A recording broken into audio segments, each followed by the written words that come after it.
I'm Amelia Giordano. I'm in 5th grade and this is my second public presentation. I'm in the Kickin' Chickens 4-H group. This is Bubbles and he's going to be helping me demonstrate.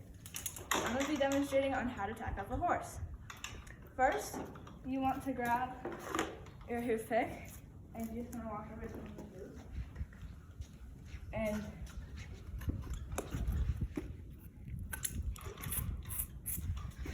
his are already pretty clean, so they're not that dirty. After that, you want to take your curry comb. You want to find the dirty spots, and the curry comb moves in a circular motion along the horse's body. So then once you're done using your curry comb, you're going to move on to your hard brush. A hard brush is softer, like the bristles on it are harder than a soft brush. So then after you use the curry comb, you're going to take this and brush all the dirt and hair off that the curry comb loosened. Then after you use your hard brush, you're going to use your soft brush, which has softer bristles than the hard brush. This is basically just used to remove any dirt on top and left over from the hard brush. Next is your face brush. So your face brush is pretty simple. You just kind of brush their face with it and get everything off.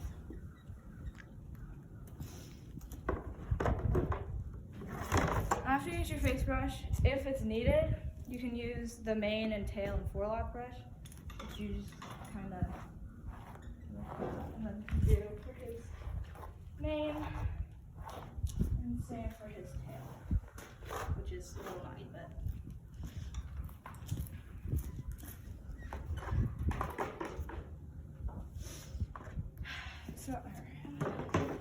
so this is Cowboy Magic. I use this if his mane or tail is super naughty, and you just put a little in and then brushes and it comes right out.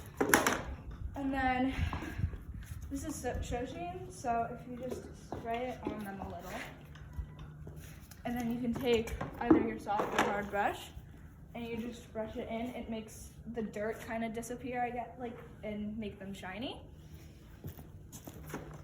So then if the flies are super bad or anything, there's fly spray, and then this is swat, which you just put in their ears and behind their ears kind of, and that keeps the flies off of them.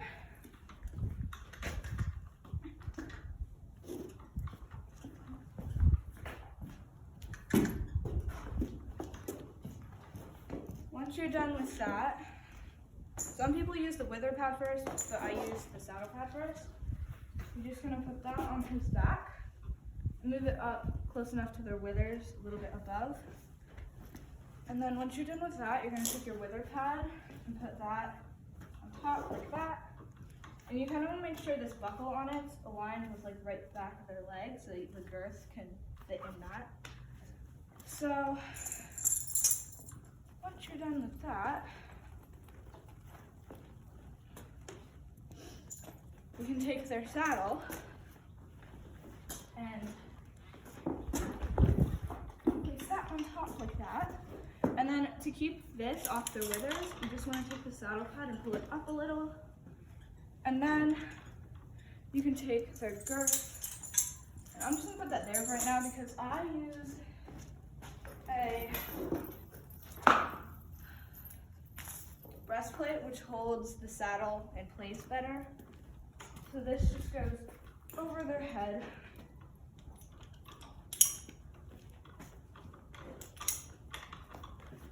And these little clips clip onto these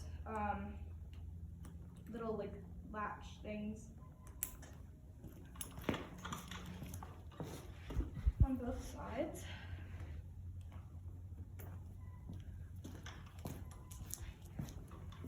Now once this is on and it's secure on both sides, you take your girth and you put it through these buckles, and then you want to put it on the first hole on both sides so that it starts off loose.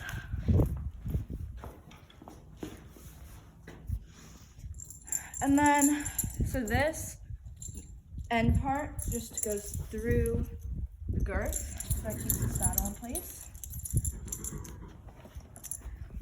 And again, you just want to put it on the first hole, like this.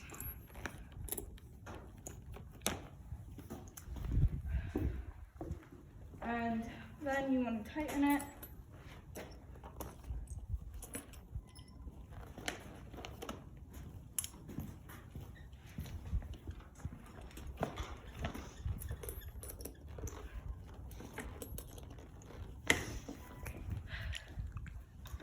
So then, once his girth is tightened, you want to take your helmet and put that on before you put his bridle on.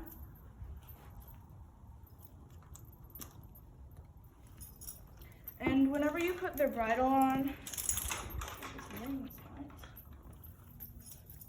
you want to put the reins over their head first, and then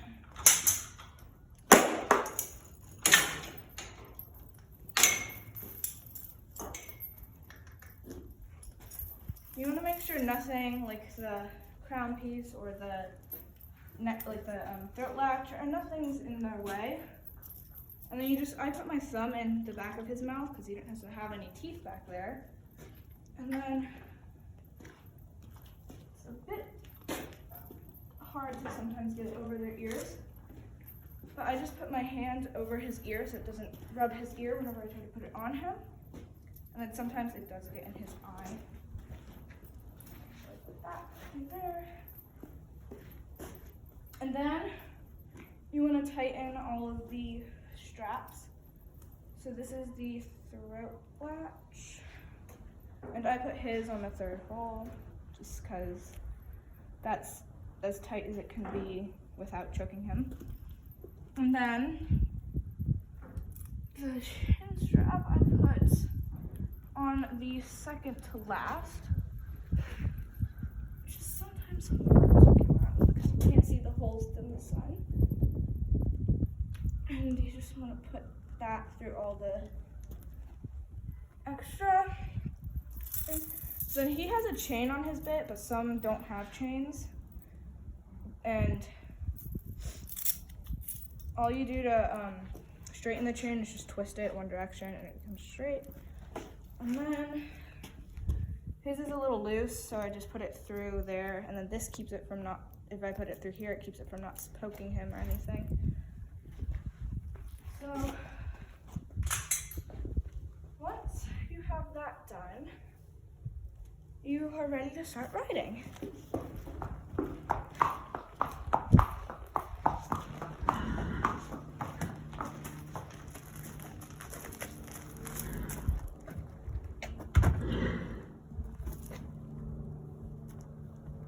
So before you get on him, you want to put the reins over his head, and you want to make sure your stirrups are down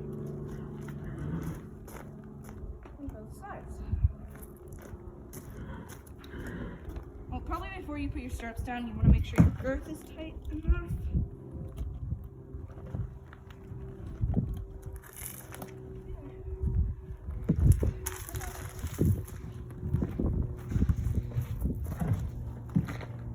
To prevent them from walking forward, you kind of just want to hold your reins in one hand tight so they don't walk forward. Now you're ready to ride. Thank you for listening to my public presentation. If you have any questions, email me, and I hope to see you guys next year for my next public presentation. Hope to see you on the trail.